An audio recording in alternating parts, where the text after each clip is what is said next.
Hello, my name is Trevor Cowan and I am a contemporary shamanic practitioner.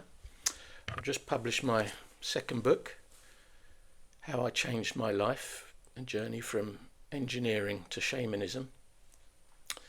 And it's really a memoir of all the stepping stones on my path from my pretty average background in southeast Essex all the way through my life and some of the issues and tragedies and traumas and wonders and magic that happened along the way.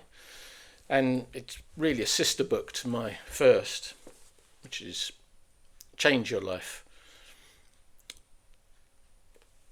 charting a new course with contemporary shamanism, which is an introduction to shamanism and is a compendium of the tools and techniques you can use on yourself to work to discover your own spirituality and connect with some of the ancient wisdom that the indigenous peoples throughout history have shared with us.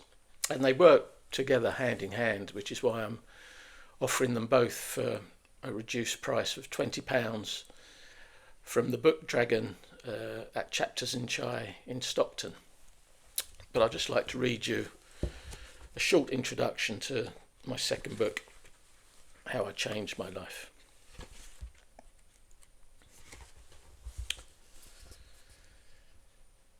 This book recounts my story from childhood to the present day and how I ended up becoming a shamanic practitioner and discovering that what I thought I knew was only a fraction of what there was.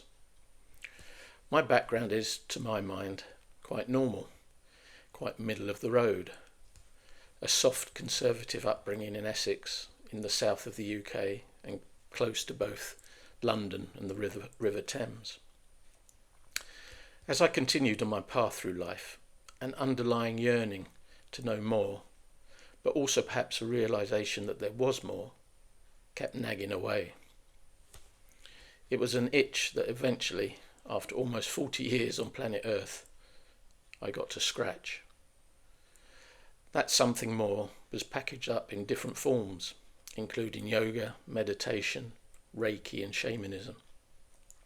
But mainly, I guess, it was an opening up to my spirituality, understanding myself and my place in the world, and the eventual acceptance that there was something more than just my thoughts and consciousness. There was something else out there, something that helped and guided me, that gave me feedback, that was magical in the synchronicities and coincidences it provided, and that ultimately gave me a connection to something bigger outside of myself. Was my journey a path towards God? Well, maybe, but not in a religious way. God is a word that, however much I try, is always masculine, conjuring up that image of an old white man with a grey beard sitting on a cloud in heaven. This globally accepted classical view must be quite an annoyance to the half the population of the planet who, as women, would rather have a female deity or goddess fight in their corner. So no, for me it was not God. So what then? This book describes my journey to find out. Thank you.